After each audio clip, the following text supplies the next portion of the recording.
আল্লাহর পাগল হয়ে যাও রে গোলাম।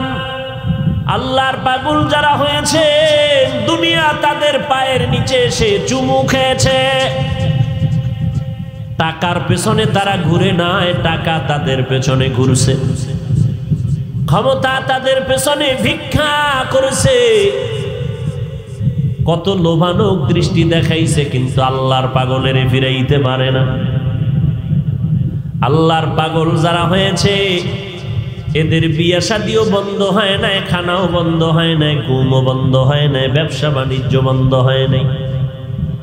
সাহাবায়ে কেরাম আল্লাহর পাগল, ব্যবসা করেছেন, চাকরি করেছেন, রাতের বেলা নামাজে সময় কাটিয়েছেন। এরে নবীর আশিক, আমার মায়ার নবীর আদর্শ দিয়া মক্কা বিজয়ের রূপরেখা তৈরি করে ফেললেন। ওই মদিনার আদর্শের মালা গলায় লাগাও। বান্দা কেমনে তুমি খানা খাইবা সেখানেও নবীর আদর্শ ফলো করে চলো। আঙ্গুলের নখগুলো কেমনে কাটবা সেখানেও নবীর তরিকা সুন্নতকে আদর্শ হিসাবে গ্রহণ করে নাও। দুনিয়ার কোনো কাজ বন্ধ হবে না, চাকরিও যাবে না, লেখাপড়া বন্ধ হবে না। আমার নবীর উত্তম আদর্শের মতো আর জমিনের মধ্যে কারো আদর্শ নাই। যত আদর্শর স্লোগান এই জমিনের মধ্যে শুনলাম, সব আদর্শগুলো নাপাক, একমাত্র মদিনাওয়ালা নবীর আদর্শই পাক। পয়গম্বরের আল্লাহ তাআলা অলৌকিক কিছু দান করেছিলেন, কারণ আমার নবীর মতো নবী নাই। নবীজি বলেন, আমি আবু বকরকে নিয়ে তিনি কালেমা পড়ে মুসলমান হলেন। আমার হাতে আবু বকর, দুইজনে রাস্তা দিয়া চলতেছি, পাথরওয়ালা পথ, ডানে বামে জঙ্গল আর পাহাড়। চলতে চলতে পেটে ক্ষুধা লাগছে, হঠাৎ করে তাকায় দেখি একটা চেটিয়াল ময়দানে বকরির পাল নিয়ে রাখাল দাঁড়ানো। আমি আবু বকর সহ দাঁড়ায় গেলাম। দাঁড়াইয়া রাখালকে ডাকলাম, রাখাল একটু সামনে দাঁড়াও। রাখাল আমার সামনে দাঁড়ায় গেল। তোমার এই বকরির পালের মধ্যে দুধ দেওয়ার মতো কোনো বকরি আছে কিনা বলে আছে। বলে পারবা, আমাকে একটু দুধ দাও, আমরা ক্ষুধার তৃষ্ণা পান করব। রাখাল বলে না, সম্ভব না, কারণ এ রাখাল আমি মাত্র আমানতদার, এটার মালিক আমি না। মালিকের অনুমতি ছাড়া আমি কোনো বকরির দুধ আমি আপনাকে দিতে ব্যর্থ পারতেছি না। নবীজি শেষ পর্যন্ত বললেন, রাখাল তুমি এমন একটা বকরি আমার সামনে এনে দাও, যেই বকরিটা দুধ দিবে দূরের কথা, দেওয়ার মতো কোনো কাইফিয়াত নাই, কোনো সিস্টেমই ওর নাই। দুধ দিবে দূরের কথা, দেওয়ার কোনো সিস্টেমই নাই, এমন একটা বকরি আমার সামনে এনে দাঁড় করায় দাও। রাখাল বলে, আমি বকরি এনে দাঁড় করায় দিলাম। হঠাৎ নজর করে দেখি মদিনাওয়ালা আব্দুল্লাহর সন্তান ঠোঁট নাড়াইয়া নাড়াইয়া কি যেন বলল। হঠাৎ নজর করে দেখি আমার বকরিটা দুধে তার ওলানটা ভরপুর হয়ে গেল। নবী নিজ হাতে দুধ দহন করে নবী পেট ভরে দুধ পান করেছেন। আবু বকরকেও পান করাইলেন, আমাকেও দিলেন। আবার রহমতের নবী হঠাৎ ঠোঁট মোবারক নাড়াইয়া কি পড়লেন, আবার বকরি আগের মতো হয়ে গেল। নবীজি বলে, বকরিটা পালের মধ্যে নিয়ে দাও। আমি রাখাল বকরি পালের মধ্যে নিয়ে দৌড়াইয়া দাঁড়ায় গেলাম। আমি এখনো ইসলাম চিনি না, কালেমা পড়ি নাই। মদিনাওয়ালা নবীর আশ্চর্য অবস্থা দেখার পর আমি বললাম, পয়গম্বর দেরি করবেন না, আমাকেও কালেমা পড়ায় মুসলমান বানায় দে। নবী বলেন, ওই মুসলমান কত বড় দামি সাহাবী হয়ে গেল, আব্দুল্লাহ ইবনে মাসউদ রাদিয়াল্লাহু তাআলা আনহু। এই আব্দুল্লাহ ইবনে মাসউদ আমি নবীর আদর্শের এত পাগল হয়ে গেল। মুফাসসিরিনে কেরাম মুহাদ্দিসিনে কেরাম লেখেন আব্দুল্লাহ ইবনে মাসউদ যখন হাঁটতেন পেছন দিক দিয়ে তাকাইলে মনে হয় পয়গম্বরের নিদর্শন দেখা যায়। আব্দুল্লাহ বিন মাসউদ রাদিয়াল্লাহু তাআলা আনহুর চেহারার মধ্যে নবীর নমুনা, নবীজির চেহারা মোবারকের নমুনা,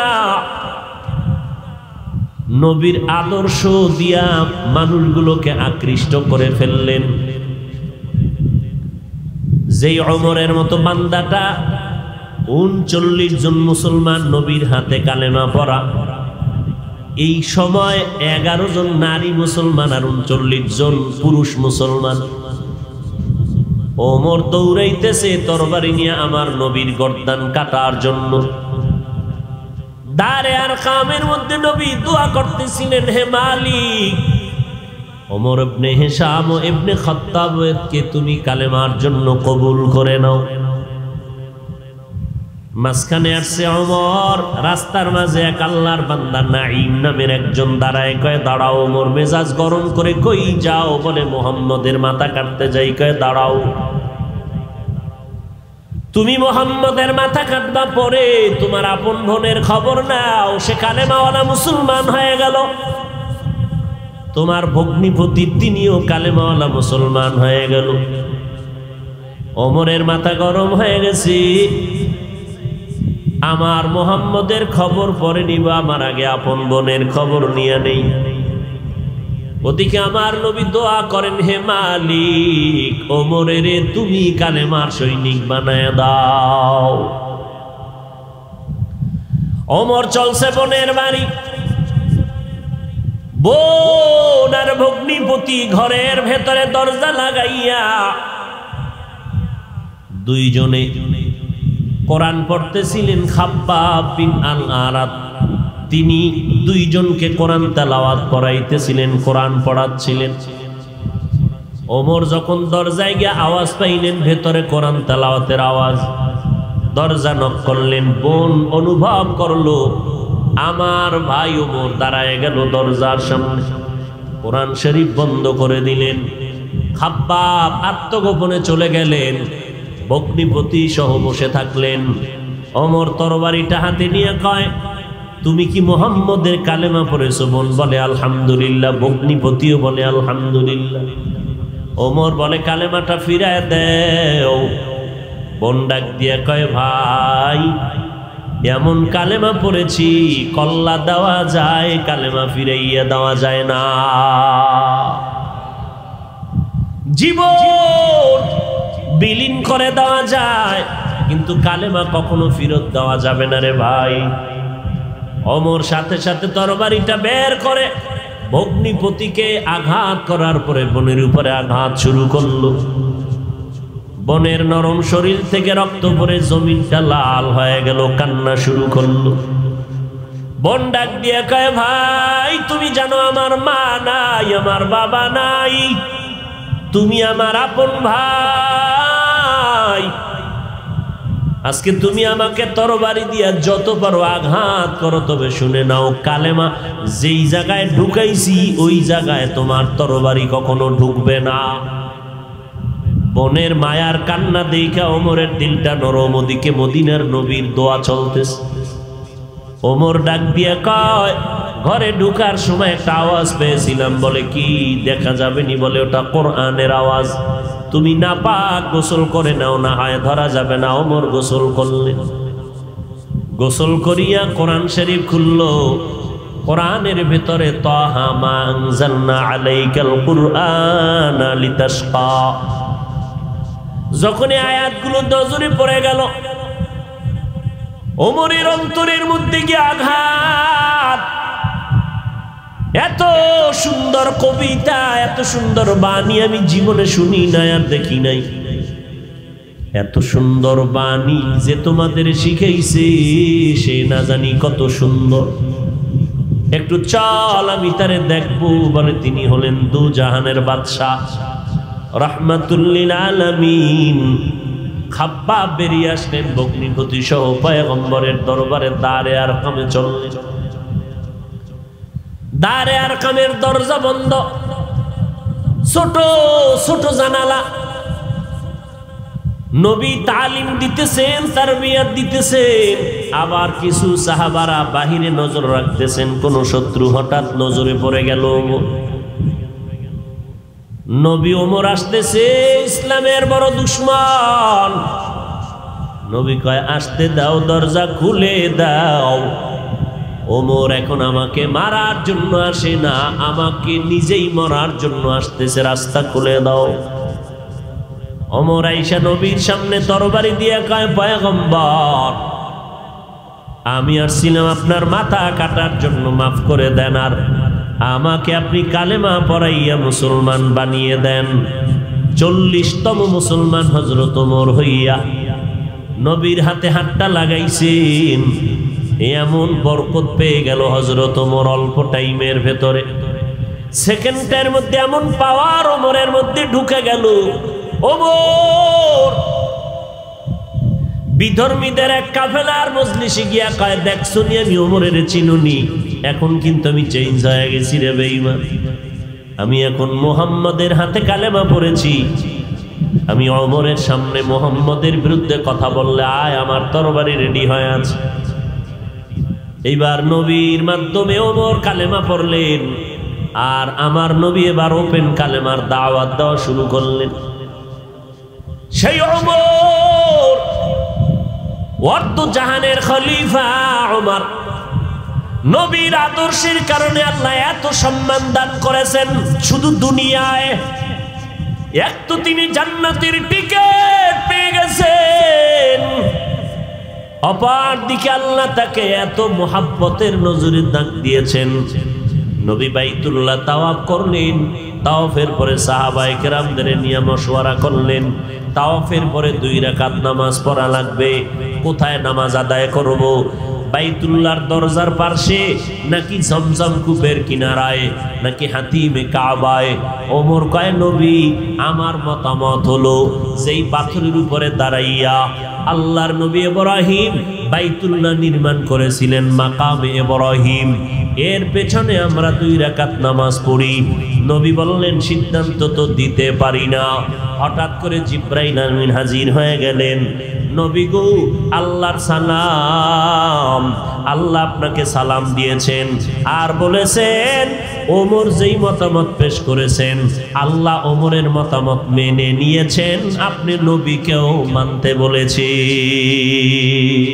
যাদের কাছে কোরআন এবং সুন্নতের পার্সেন্ট যত কম, তাদের কাছে শান্তি ও সম্মান কম।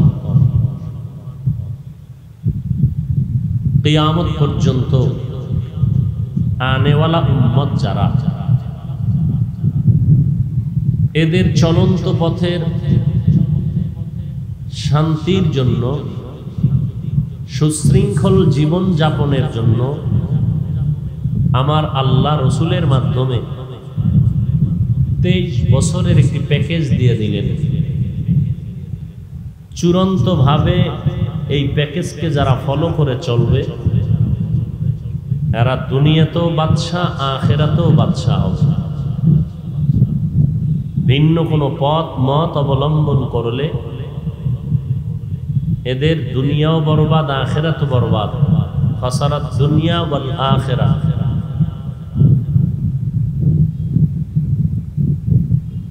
আর এই সুন্নতের, কোরআনের পথ প্রদর্শক রসুল নাই, কিয়ামত পর্যন্ত এর পথ প্রদর্শক হিসাবে যারা দায়িত্ব পালন করবেন, এরা রসুলের চূড়ান্ত আপন মানুষ, রসুলের বন্ধু, আল্লাহরও বন্ধু। এদের নাম রসুলের ভাষায় উলামায়ে আহলে হক। এই উলামায়ে আহলে হকের দায়িত্ব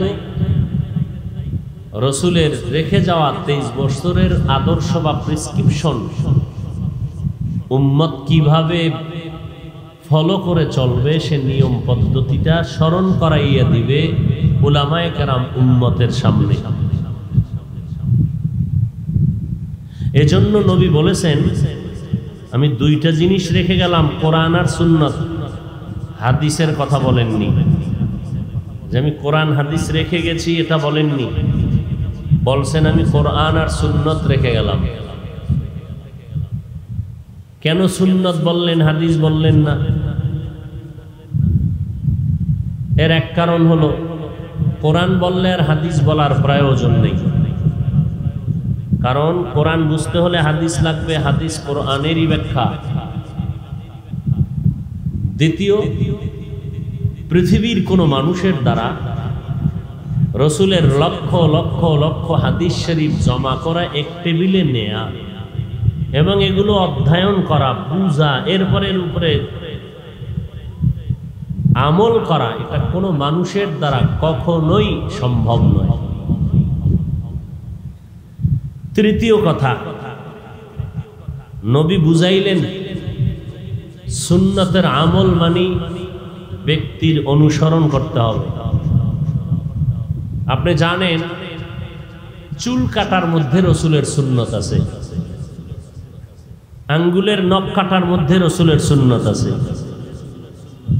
এটা বাস্তবায়ন করার জন্য কিতাব দেখলে আপনি সম্ভব না, আপনাকে উলামায়ে আহলে হকের অনুসরণ করতে হবে। কারণ উলামায়ে আহলে হক এরা নিজেদের মন গড়া কিছু সিদ্ধান্তের উপরে উম্মতকে কিছু বলবেন না। এরা পূর্ববর্তী যারা আহলে হক এদের অনুসরণে কোরআন সুন্নাহ ভিত্তিক জীবন যাপন করেন, উম্মতকে সেই পথে ডাকেন। এর পূর্বে যারা উলামায়ে মুতাআখিরিন তাদেরকে তারা ফলো করেছেন, তারা উলামায়ে মুতাকাদ্দিমিনকে ফলো করেছেন, উলামায়ে মুতাকাদ্দিমিন তাবে তাবিঈনদেরকে ফলো করেছেন, তাবে তাবিঈনগণ তাবেঈনদেরকে ফলো করেছেন, তাবিঈনগণ সাহাবায়ে কেরামকে ফলো করেছেন, সাহাবায়ে কেরাম রাহমাতুল লিল আলামিনকে ফলো করেছেন। অতএব পোশাকের মধ্যে রসুলের সুন্নত আছে। কেমনে পড়বেন? নবীরে দেখা নাই, সাহাবায়ে কেরামও দেখি নাই। চূড়ান্ত সিদ্ধান্ত সমাধান, উলামায়ে আহলে হকরে ফলো করো। উলামায়ে আহলে হক যেই টুপি পরেন, যেই পোশাক পরেন, এটাই মদিনার পোশাক। আর এই উলামায়ে কেরামের পদাচারণে আজ আমরা ধন্য হয়ে এই ময়দানে বসছি। আমরাও যদি আমাদের আসাদাজায়ে কেরাম, মুরব্বী উলামায়ে কেরামের পথ অনুসরণ না করতাম, এই পথে আসতে পারতাম না। মূলত আমরা কোনো আলেমের গোলামি করি না, কোনো পীর সাহেবের গোলামি করি না, কোনো নেতার গোলামি নয়। গোলামি হবে আল্লাহর আদর্শ মানব মদিনা। জানি না, বুঝি না, জানার জন্য বুঝার জন্য আলেম দরকার, তাবলীগ দরকার, পীর মাশায়েখের প্রয়োজন। এই জন্য ডাউলের পানি খেয়ে, আটার রুটি খেয়ে, জীবনকে বিসর্জন দিয়ে কষ্ট করে কোরআন হাদিসের পেছনে, উলামায়ে কেরামের পেছনে সময় লাগাইয়া আলেম হয়েছেন। রসুল বলে গেছেন তোমরা উলামায়ে আহলে হকের অনুসরণ করো। তবে সাবধান, উলামা নামের এক দল জমিনে থাকবে, তারা বাতিল, তাদের অনুসরণ তোমরা করবা না। উলামায়ে আহলে বাতিল যারা, এরা ইসলামের ব্যানার লাগাইয়াই মানুষকে ইসলাম থেকে বিমুখ করে ফেলবে, অপকৌশলে, কঠিন চক্রান্তের মাধ্যমে। বর্তমান সমাজে আমরা সেই চক্রান্তের শিকার হতে চলছি। আলেম নাম ধারণ করে স্টেজে বসে বলে কোরআনের মধ্যে বহু জাল আছে, নবীরা ভুল করেছেন। আপনাদের ধারণা কি নবীরা ভুল করেছেন? তাহলে যে আলেম বলবে নবীরা ভুল করেছেন, এই আলেম হলো আহলে বাতিল। আলেম কি? আহলে বাতিল। আল্লাহ আমাদের সব ভাইকে হেদায়েত দান করুন। তো উলামায়ে আহলে হকের অনুসরণে আজকের এই মাহফিল এবং এই উলামা, মুফতি, মুহাদ্দিস, মুফাসসির, শাইখুল হাদিস, হাজারো লাখো আলেমের মুরব্বী, আমি বিভিন্ন বয়ানে বলি যে মানুষ রাজনীতির সিস্টেমকে অব্যাহত রাখার জন্য গাড়ি ভাড়া করে, বিমানে, হেলিকপ্টারে, বিভিন্ন সিস্টেমে গোপালগঞ্জের টুঙ্গিপাড়া যায়। কেন যায়? সেখানে এক মহান ব্যক্তি, স্বাধীনতার স্থপতি মরহুম শেখ মুজিবুর রহমান সাহেবের মাজার জিয়ারত, ফুল দেওয়ার জন্য যায়। রাজনৈতিক পলিসি সিস্টেম অব্যাহত রাখার জন্য। কিন্তু ওই মানুষগুলো জানে কিনা আল্লাহ জানেন যে এর পার্শ্বেই 2-4-5 কিলোমিটারের মধ্যে দোজাহানের মাথার মুকুট উম্মতের রাহবার আল্লামা শামসুল হক ফরিদপুরি রহমতুল্লাহ আলাইহি গওহারডাঙ্গা মাদ্রাসার পার্শ্বে তিনি আল্লাহর মারিফতে নিমজ্জিত আছেন।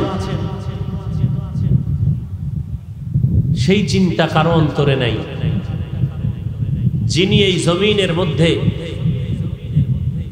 অমানুষকে মানুষ বানিয়েছিলেন, জাহান্নামী মানুষদেরকে জান্নাতের পথ দেখিয়েছিলেন,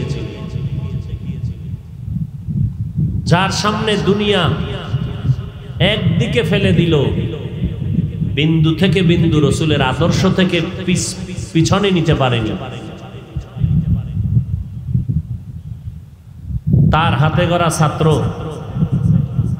চরমনার সৈয়দ ফজলুল করিম রহমতুল্লাহ আলাইহি, তার জবানে শুনছি তিনি বলছেন, লালবাগ মাদ্রাসার অনেক ওস্তাদরা বলেছে লেখাপড়া একটু কম পারে, এরে আমাকে মাদ্রাসায় রেখে লাভ নাই। সদর সাহেব হুজুর রহমতুল্লাহ আলাইহি বললেন, না, ছেড়ে দিয়ে লাভ কি? যদি বেদাতের লাইনে চলে যায় আমাদের হাতে রাখি, অন্তত হকের পথে তো থাকবে। তিনি বলেছিলেন, আমার জেহেন শক্তি খুব কম, পড়া মনে থাকে না। সদর সাহেব হুজুর একদিন পিঠের উপর একটা ডান হাত দিয়ে থাপ্পড় দিয়েছিলেন, ওদিন থেকে তার জেহেন খুলে গেছে। সোহবতে সালে তোরা সালে কুনাদ, সোহবতে তালে তোরা তালে কুনাদ। আল্লাহ ওয়ালাদের নজরের মধ্যে বরকত, রাগের মধ্যে বরকত, ধমকের মধ্যে বরকত, কথার মধ্যে বরকত, চোখের ইশারার মধ্যে বরকত। কিন্তু গোপালগঞ্জের মানুষ কতটুকু চিনতে পারলেন তাকে আল্লাহ ভালো জানেন। একটা মানুষ মানুষকে ভালোবাসার চূড়ান্ত পরিচয় কি? ভালোবাসার ব্যক্তির রঙে রঙিন হওয়া। যারা সদর সাহেব হুজুরকে ভালোবাসেন তারা সদর সাহেব হুজুরের আদর্শ কি ছিল এটা ফলো করে তিনিও আদর্শবান হবেন। আর যদি কন্যা বিড়ি টানা ছাড়বো না, মহব্বত করি অন্তরে, বিড়ি টানা চলবে, টেলিভিশন দেখা চলবে, নাচ গান চলবে, তাহলে রসুলকে আবু তালিব কম ভালোবাসেননি। এরপরও কালেমা পড়ে নাই। আবু লাহাব নবীকে ভালোবেসেছেন, রসুলের আদর্শ মানে নেই। ওই ভালোবাসার কারণে আবু লাহাব যেমন জান্নাতি না, যারা সদর সাহেব হুজুরকে বলে ভালোবাসি কিন্তু রসুলের আদর্শ মানে না, এদের হালাতও তেমন। সে হালাত থেকে ফিরাইয়া নেওয়ার জন্য আজ এই সুন্দর আয়োজন। কিন্তু আজকের আয়োজনের অবস্থা যদি এমন হয় যে বয়ান শুনে বাসায় গেলাম, ফজর বললাম না, তাহলে এই বয়ান শোনার থেকে না শোনা উত্তম। আল্লাহ আমাদের আমলি জিন্দেগিকে পরিশুদ্ধ করে চলানোর তৌফিক দান করুন। মা আতাকুমুর রাসূলু ফাখুযু ওয়া মা নাহাকুম আনহু ফান্তাহু। পয়গম্বরকে আল্লাহ বলেন, নবী জানায় দেন কোরআনের বাণী, নবী আপনি যা নিয়ে আসছেন তা মানুষ যেন গ্রহণ করে নেয়, যা নিষেধ করেছেন তার থেকে যেন মানুষ ফিরে যায়। জমিনের মধ্যে নবী কি নিয়ে আসছেন? আল্লাহ তাআলা বলেন, লাকাদ কানা লাকুম ফি রাসূলিল্লাহি উসওয়াতুন হাসানাহ। অবশ্যই মুহাম্মদের মধ্যে মুমিনেরা তোমাদের জন্য রয়েছে উত্তম আদর্শ, তোমরা গ্রহণ করে নাও। কারণ এমন উত্তম আদর্শওয়ালা ব্যক্তি জমিনের মধ্যে আর কোনোদিন আসবে না। কেমন উত্তম আদর্শের অধিকারী আমার নবী! এমন একটা সময় উত্তম আদর্শ নিয়ে মক্কার জমিনে আবির্ভূত হলেন, যেই সময় মক্কার মানুষের মতো চরিত্রহীন খারাপ পৃথিবীর মধ্যে আর কোথাও ছিল না। এত খারাপ মানুষ মক্কার মানুষ। ওই মক্কার জমিনের মধ্যে বাইতুল্লাহর ভেতরে ৩৬০টা মূর্তি ঢুকাইয়া কাফের মুশরিকেরা বাইতুল্লাহর চারপাশে নারী পুরুষ উলঙ্গ হয়ে তাওয়াফ করে। নারীদেরকে সমাজের চূড়ান্ত খারাপ মনে করে কন্যা সন্তান জন্ম নিলে বাবা মাথা উঁচু করত না, সমাজের ভেতরে লজ্জায় কন্যা হয়েছে এই লজ্জায়। আবার কোন বাবা হতভাগার মতো সুযোগ পেয়ে সমাজের লজ্জায় পড়িয়া কন্যা সন্তানকে জ্যান্ত মাটিতে দাফন করে ফেলত।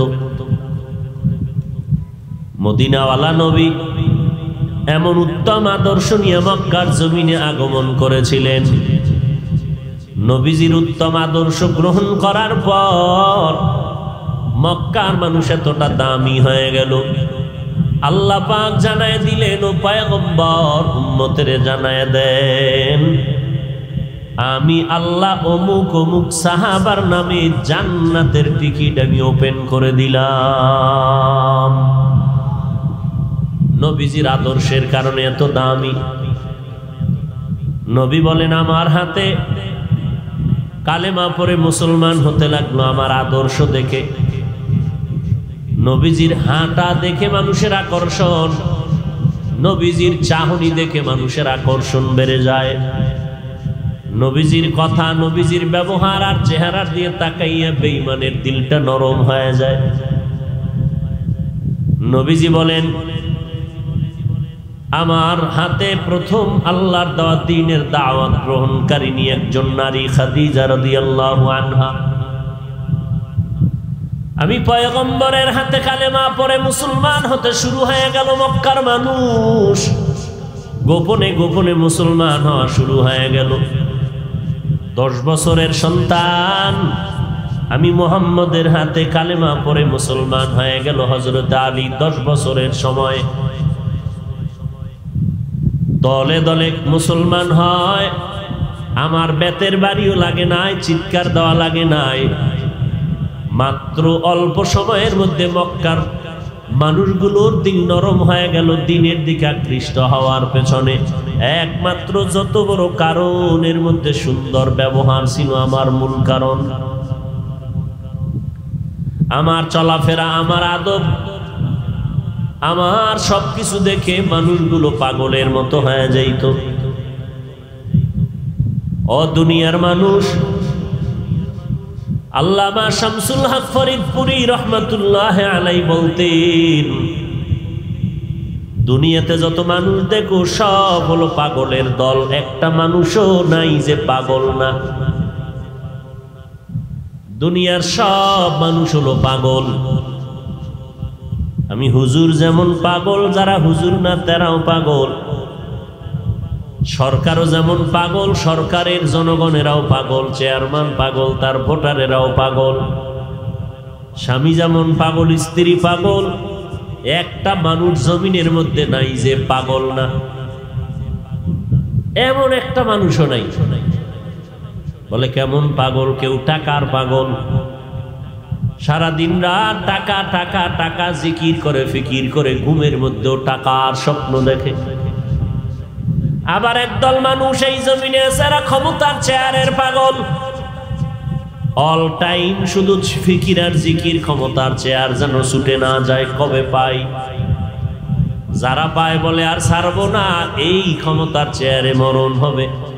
আর যারা পায় না বলে মরণ পর্যন্ত এই লোভ ছাড়বো না। আবার একদল মানুষ এরা গাড়ির পাগল, আর একদল নারীর পাগল, আর একদল সম্মানের পাগল। এমন একটা মানুষ নাই জমিনের মধ্যে যে পাগল না। যে টাকার পাগল টাকা টাকা জিকির করে, যে ক্ষমতার পাগল ক্ষমতার জিকির করে, যে নারীর পাগল নারীর জিকির করে, যে বাড়ির পাগল বাড়ির জিকির করে। সদর সাহেব হুজুর রহমাতুল্লাহ আলাইহি বলেন, আর একদল পাগল এই জমিনের মধ্যে আছে। এরা টাকার পাগল না, বাড়ির পাগল না, গাড়ির পাগল না। এই মানুষগুলো ক্ষমতার চেয়ারের পাগল না, নারীর পাগল না। এই মানুষগুলো হাঁটতে চলতে উঠতে বসতে শুধু অন্তরে জিকির আর ফিকির, আমি আল্লাহ তাআলার পাগল। সবসময় আল্লাহর মোহাব্বত নিয়ে দৌড়ায়। বান্দা বাথরুমে যখন ঢুকবে তখন আমার আল্লাহর মোহাব্বতের দাবি নিয়ে ঢুকে, দোয়া পড়ে ঢুকে, আল্লাহ বাথরুমে ঢুকতেছি, তুমি দয়া করে হেফাজত করিও, কারণ বাথরুমের মধ্যে সব শয়তানের আড্ডাখানা। বাজারে ঢুকলেও বলে, আল্লাহ তুমি আমাকে হেফাজত করিও, কারণ আমার নবী বলেছেন দুনিয়ার মধ্যে বাথরুম খারাপ না, সব থেকে খারাপ হলো বাজার। বাথরুমের নবী খারাপ বলেন না, বাজারটারে খারাপ বলেছেন। কারণ কি? বাথরুমে গেলে এই পরিমাণ গুনাহ মানুষ করে না, বাজারে গেলে যেই পরিমাণ গুনাহ মানুষ করে। বাজারে গেলে দোয়া পড়ে, বাথরুমে গেলে আল্লাহর নবীর মোহাব্বত নিয়ে, আল্লাহর মোহাব্বত নিয়ে বাথরুমে ঢুকে বের হয়। অল টাইম তারা আল্লাহর মোহাব্বত অন্তর থেকে দূর করে না। খানা খাইতে বসবে, সেখানেও আল্লাহর মোহাব্বতের আওয়াজ। আল্লাহ কয়, নবী জানায় দেন আমার বান্দারা যারা আমি আল্লাহকে ভুলে না, আমি আল্লাহও তাদেরকে ভুলি না। আমি সবসময় এদেরকে পাহারা দিয়ে রাখি। আল্লাহ তাদের জিম্মাদারি নিয়ে নেন, রহমতের চাদর দিয়ে তাদেরকে হেফাজত করেন। আল্লাহ পাক রব্বুল আলামিন বলেন, আমার মোহাব্বতের তসবিহ নিয়ে যারা চলবে আমি আল্লাহ তাদের দিকে সবসময় রহমতের নজর দিয়ে রাখি। তাহলে শামসুল হক ফরিদপুরি রহমাতুল্লাহ আলাইহি এত বড় একজন হাস্তি, রব্বুল আলামিন কুদরতের হাতে তার কবরে জান্নাতের মাকাম উঁচু করে দিন, বলেন আমিন। তিনি বললেন, দুনিয়ার সবাই পাগল, কেউ টাকার পাগল, বাড়ি গাড়ির পাগল, কেউ ক্ষমতার পাগল, কেউ আল্লাহর পাগল। বলেন কোন পাগলটা ভালো? জোরে বলেন। অতএব দুনিয়ার মানুষ এই রবিউল আউয়ালে আমার নবী উম্মতের বারবার শিক্ষা দিয়ে গেলেন, উত্তম আদর্শ গ্রহণ করে নাও, আল্লাহর পাগল হয়ে যাও। আল্লাহর পাগল হইলে দেখবা দুনিয়ার সব তোমার পায়ের নিচে গোলামি করতে বাধ্য হবে। মান কানা লিল্লাহ কানাল্লাহু লা, যেই ব্যক্তি আল্লাহর হয়ে যায় সব তার গোলামিতে পরিণত হয়ে যায়।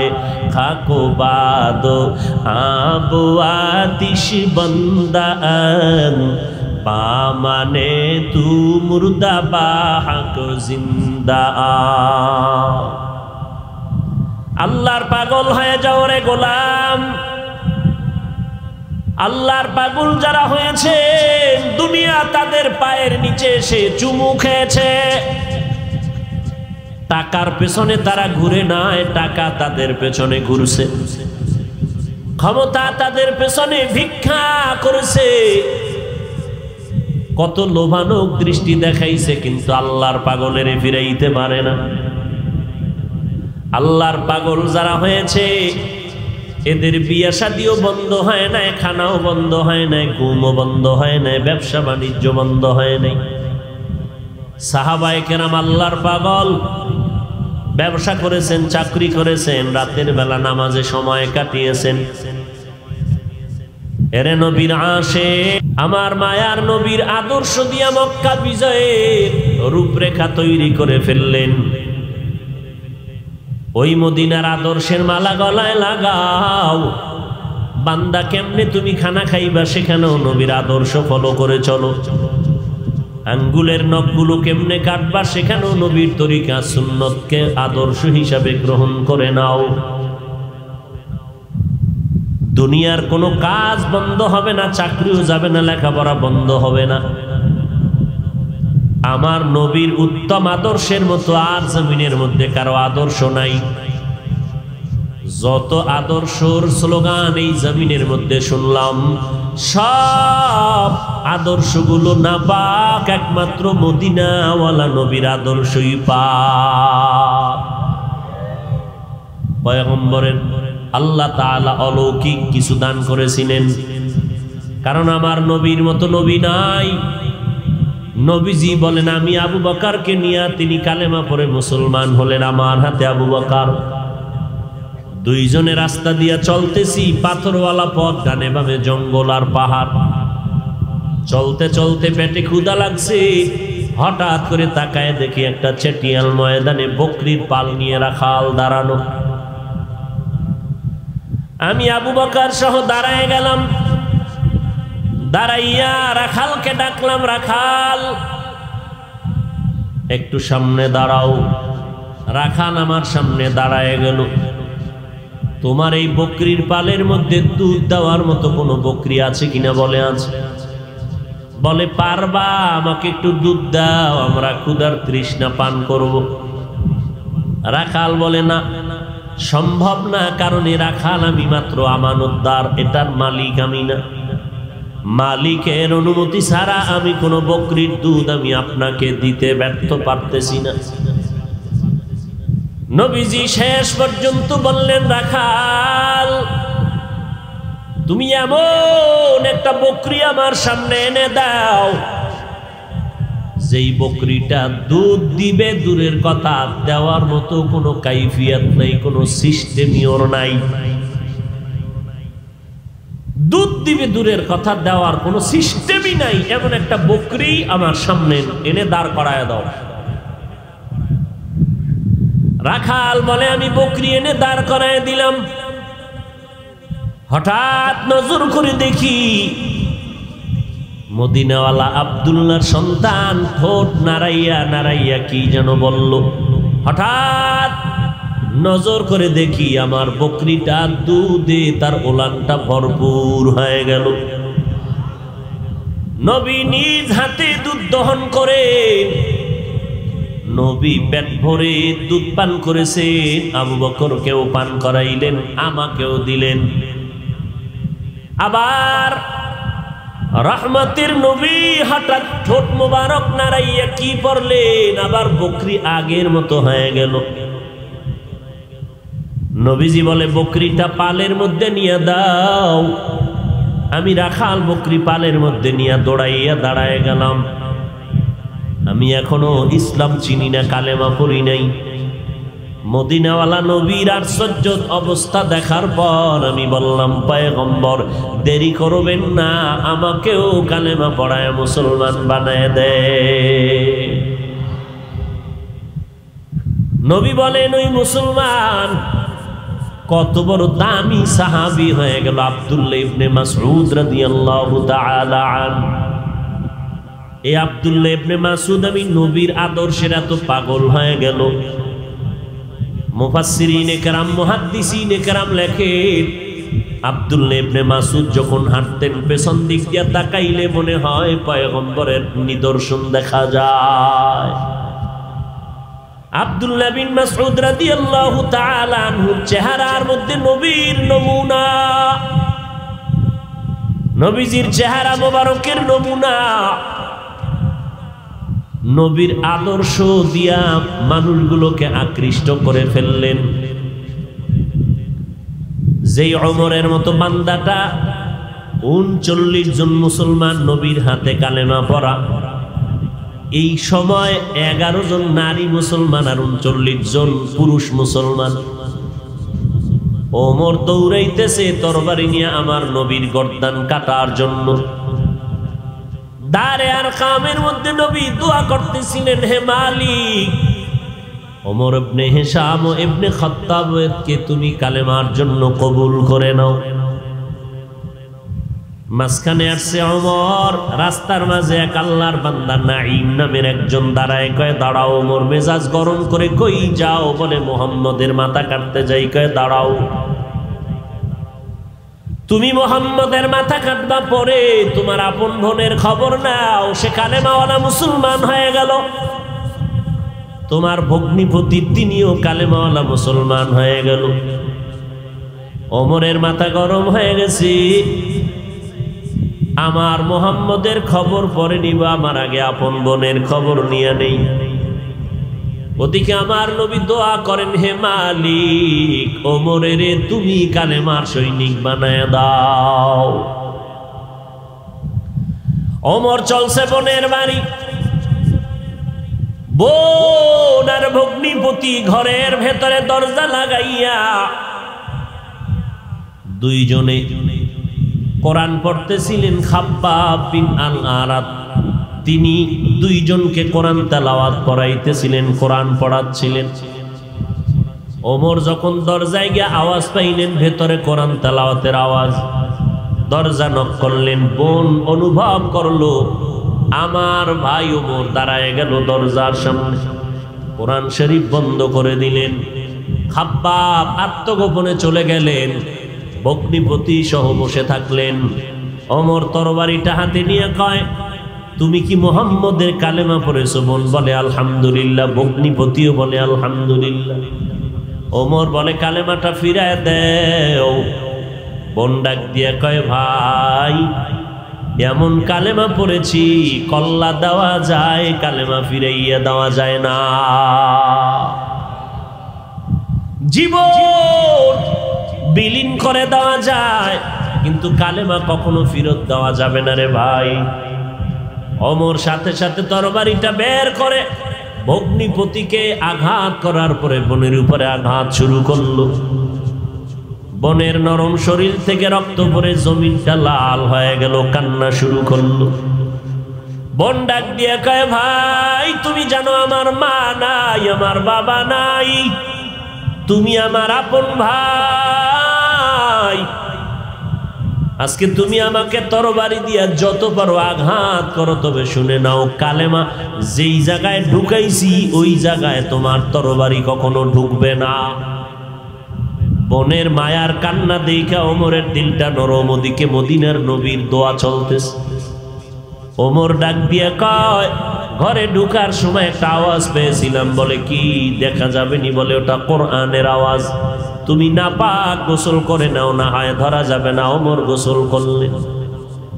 গোসল করিয়া কোরআন শরীফ খুললো। কোরআনের ভেতরে তাহা মা আনজালনা আলাইকাল কুরআনা লিতাশকা, যখন এই আয়াতগুলো নজরে পড়ে গেল ওমরের অন্তরের মধ্যে গিয়ে আঘাত।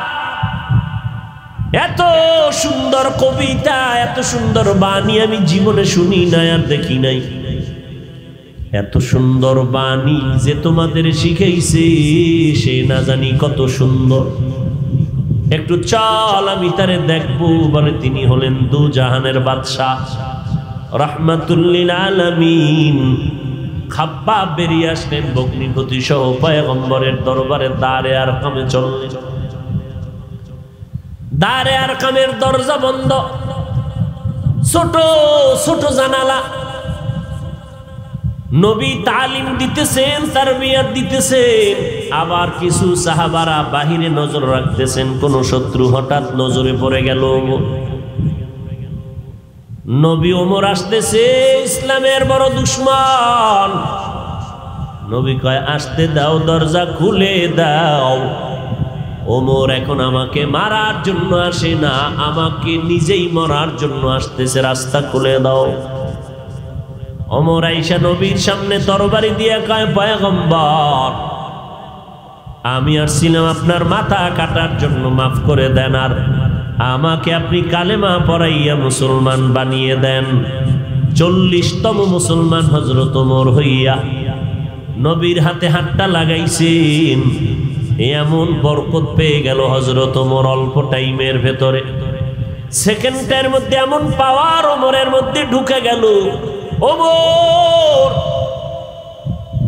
বিধর্মীদের এক কাফেলার মজলিসে গিয়া কয়, দেখছো নি আমি ওমরের চিনুনি, এখন কিন্তু আমি চেঞ্জ হয়ে গেছি রে বেঈমান। আমি এখন মুহাম্মাদের হাতে কালেমা পড়েছি। আমি ওমরের সামনে মুহাম্মাদের বিরুদ্ধে কথা বললে আয়, আমার তরবারি রেডি হয়ে আছে। এইবার নবীর মাধ্যমে ওমর কালেমা পড়লেন, আর আমার নবী এবার ওপেন কালেমার দাওয়াত দেওয়া শুরু করলেন। সেই ওমর অর্ধ জাহানের খলিফা ওমর, নবীর আদর্শের কারণে আল্লাহ এত সম্মান দান করেছেন। শুধু দুনিয়ায় এক তো তিনি জান্নাতের টিকিট পেয়ে গেছেন, অপর দিকে আল্লাহ তাকে এত মুহাব্বতের নজরে দান দিয়েছেন। নবী বাইতুল্লাহ তাওয়াফ করলেন, তাওয়াফের পরে সাহাবায়ে কেরামদের নিয়ে মশওয়ারা করলেন, তাওয়াফের পরে 2 রাকাত নামাজ পড়া লাগবে, কোথায় নামাজ আদায় করব? বাইতুল্লাহর দরজার পাশে নাকি জমজম কূপের কিনারায় নাকি হাতিমে কাবায়?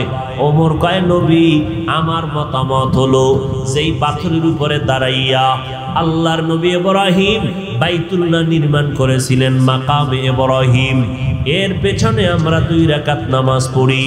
নবী বললেন, সিদ্ধান্ত তো দিতে পারি না। হঠাৎ করে জিবরাইল আমিন হাজির হয়ে গেলেন। নবী গো, আল্লাহর সালাম, আল্লাহ আপনাকে সালাম দিয়েছেন আর বলেছেন ওমর যেই মতামত পেশ করেছেন আল্লাহ ওমরের মতামত মেনে নিয়েছেন, আপনি নবীকেও মানতে বলেছি। নবীর আদর্শের দ্বারা ওমরের মতো বান্দা, টপ লেভেলের সন্ত্রাসী ওমর নবীর হাতে কালেমা পড়ে এত পাওয়ারফুল হয়ে গেল। ওমর যেই রাস্তায় চলে শয়তান ওই রাস্তায় চলতে ভয় পায়, অন্যদিকে চলে যায়। কেমন মানুষ ওমর, অর্ধজাহানের খলিফা, একা একা চলে, কোনো সিকিউরিটি গার্ড নাই, কোনো পাহারাদার নাই। আল্লাহ পাক রব্বুল আলামিন কুদরতের হেফাজতের চাদর দিয়ে রাখছেন। আল্লাহ তাআলা বলেন, আমার যারা ওলি, আমার যারা খাস বান্দা, আমি এদেরকে মুহাব্বতের চাদর দিয়ে রাখি, হেফাজতের চাদর। যারা তাদের ক্ষতি করতে চায় তারা নিজেরাই ক্ষতিগ্রস্ত হয়ে যায়। হযরত ওমরকে মারার জন্য কত দুশমন তরবারি নিয়ে ঘুরে, কোথাও পাওয়া যায় না। হঠাৎ করে ওমরের খবর পাইল একটা ময়দানে একা শুয়ে রইছে, হাতের বালিশ বানাইয়া। দুশমন তরবারি নিয়ে আগায় ওমরের মারবে, এক কদম সামনে যায় আবার পেছনে যায়, ভয় না জানি কি হয়, শরীর কাঁপতেছে। যেতে যেতে যেতে যেতে কিনারায় যখন হাজির হয়ে গেল, আল্লাহর কুদরত, হঠাৎ নজরে করে দেখে একটা বাঘ ওমরের চতুর্পার্শ্বে ঘুরে আর পাহারা দেয়। ওই লোকটা কাঁপতে কাঁপতে হাতের তরবারি মাটিতে বইরে গেছে। ওমর ছিলেন ঘুমে, নজর করে দেখে বেচারা ভয়ে কাঁপতেছে। ও ভাই, আপনি কাঁপেন কেন? বসেন। নিচে তাকায় দেখে তরবারি, তো ভয় কিসের, বসেন। অর্ধজাহানের খলিফা, কোনো সিকিউরিটি গার্ড নাই, কোনো পাহারাদার নাই, বাঘ তাকে পাহারা দেয়। আল্লাহ পাকের কুদরত, রসুলের আদর্শের বরকত। এই জন্য আল্লাহ বলেন, রসুলের আদর্শের মতো উত্তম আদর্শ আর কোথাও নাই, তোমরা তা গ্রহণ করো, দুনিয়াতেও কামিয়াব, আখিরাতেও কামিয়াব। ওমর ডাক দিয়ে কয়, ভাই তুমি এখানে কেন আসছো? সব ঘটনা খুলে বলল। বলার পর বলে, এখন তুমি কি করবা? বলে, আমারে টাকার লোভ দেখাইয়া পাঠাইছে আপনাকে হত্যা করার জন্য, আমারে মাফ করে দেন আর আমাকে কালেমা পড়ায় মুসলমান বানায় দেন। ইসলাম এমনি এমনি এমনি এমনি আদর্শ দিয়ে পর্যন্ত আছে, ব্যবহার আর রসুলের আদর্শ, সুন্নতের পাবন্দি। এরে নবীরা আসে, কো পর্দার আড়ালের মা বোনেরা, ও যুবকেরা, বৃদ্ধ বাবাজিরা, কয়দিন আর দুনিয়ার বাহাদুরি, এই হায়াত তো বেশি দিন বাকি নাই। মহামারী করোনায় কত জীবন চলে গেল, কয়দিন আর দুনিয়ার জিন্দেগিতে বাহাদুরি করবেন। এখনো সময় আছে। রবিউল আউয়াল থেকে শপথ নিয়ে বান্দা ওয়াদা করো, জীবনে যত অন্যায় করেছি, আজ আমার অন্যায়ের কারণে, গুনার কারণে আমার হাত না পাক, আমার চোখ না পাক, আমার জিহ্বা না পাক, অন্তর না পাক, ও দয়ার মালিক ভুলে অন্যায় করেছি, শয়তান ও নফসের ধোকায় পড়েছি রে আল্লাহ, আজকে থেকে তওবা করে নিলাম। জীবনে নামাজ ছাড়বো না, বেপরদায় চলবো না, মা বাবারে কষ্ট দিব না, ওলামায়ে কেরামের বিরুদ্ধে যাব না, নবীর তরিকা মেনে চলবো, নামাজ পড়বো। ও আল্লাহর বান্দারা, আমরা যারা নবীর তরিকা মানতেছি, অনেকে মনে মনে ভাবে নবীর তরিকা মতো চললে বুঝি স্বাধীনতা নষ্ট হয়ে যাবে।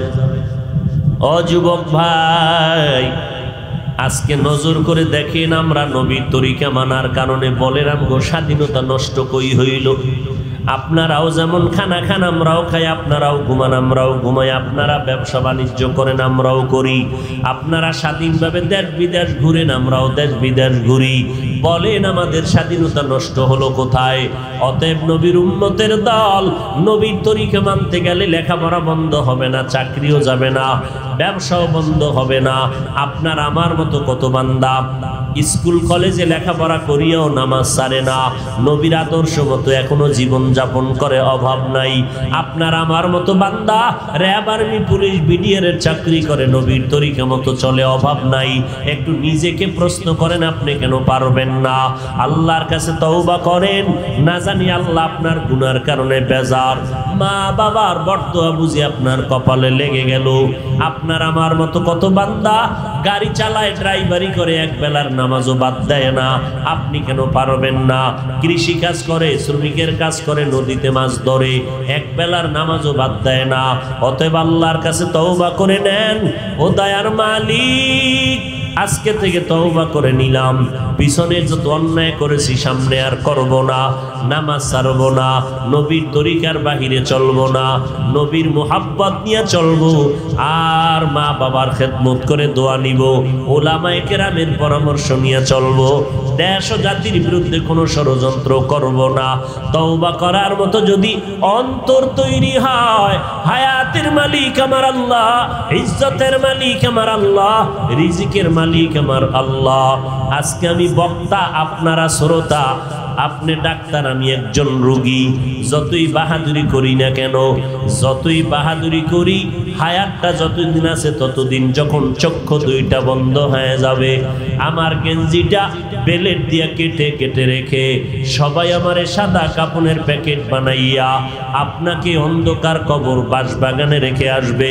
ওই কবরে কাফনের প্যাকেটটা বানাইয়া যখন কবরে রেখে চলে যাবে, কে ওখানে ডাক্তার, কে ইঞ্জিনিয়ার, কাফনের প্যাকেটের মধ্যে উপরেও লেখা নাই কে মাওলানা, কে মুফতি সাহেব, কে ইমাম, কে মুক্তাদি, কে ওস্তাদ, কে ছাত্র, কে ধনী, কে গরিব, কোনো ভেদাভেদ নাই।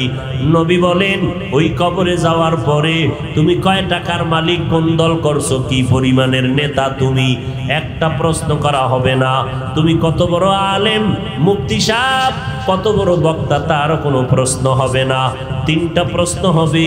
নবী বলেন, যারা জবাব দিবে জান্নাত পাবে, যারা জবাব দিতে পারবে না তারা জান্নাত পাবে না। এক প্রশ্ন, রবের পরিচয় দাও। দ্বিতীয়, তুমি ধর্মের পরিচয় দাও। তৃতীয় প্রশ্ন, রাহমাতুল লিল আলামিনের পরিচয় দাও। ওই কবরের কথা স্মরণ করে নবী বলেন, যারা প্রশ্নের জবাব